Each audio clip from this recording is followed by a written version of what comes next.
एक समय की बात है। एक हरे भरे जंगल के किनारे रामू नाम का एक गरीब लकड़हारा रहता था। रामू बहुत ईमानदार और मेहनती था, लेकिन भाग्य उसका साथ नहीं देता था। वो रोज जंगल जाता और लकड़ियां काटकर शहर में बेचकर अपना गुजारा करता था। एक दिन जब रामू जंगल में एक नदी के किनारे पेड़ काट रहा था, तो अचानक उसकी पुरानी कुल्हाड़ी फिसलकर नदी के गहरे पानी में गिर गई। नदी का बहाव बहुत तेज था।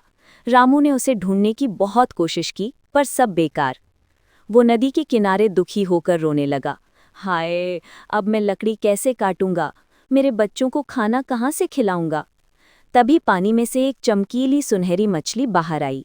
मछली ने रामू को रोते हुए देखा और पूछा, तुम क्यों रो रहे हो भले आदमी?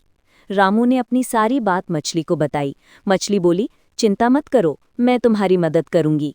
मछली तुरंत पानी में गोता लगाई और कुछ देर बाद एक सोने की कुल्हाड़ी लेकर बाहर आई। उसने रामू से पूछा, क्या ये तुम्हारी कुल्हाड़ी है? रामू ने सोने की कुल्हाड़ी देखी और साफ मना कर दिया, नहीं, ये मेरी नहीं है, मेरी कुल्हाड़ी तो लोहे की थी। मछली फिर से पानी में गई और इस बार वो चांदी की कुल्हाड़ी लेकर आई। रामू ने उसे भी देखकर कहा, नहीं, ये भी मेरी नहीं है।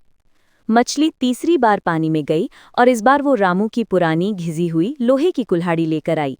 रामू उसे देखते ही खुशी से चिल्ला उठा, हाँ, यही मेरी कुल्हाड़ी है, धन्यवाद मछली रानी, धन्यवाद। मछली रामू की ईमानदारी से बहुत खुश हुई।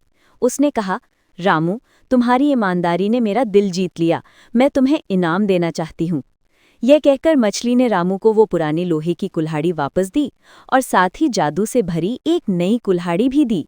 मछली ने बताया, जब तुम इस कुल्हाड़ी से लकड़ी काटोगे तो तुम्हें कभी थकान नहीं होगी और तुम जितनी चाहो उतनी लकड़ियां काट पाओगे। रामू बहुत खुश हुआ। उसने मछली को धन्यवाद कहा और खुशी खुशी अपनी नई जादुई कुल्हाड़ी लेकर घर लौट आया। अब वो रोज ढेरों लकड़ियां काटता, उन्हें बेचता और सुख चैन से अपना जीवन व्यतीत करने लगा।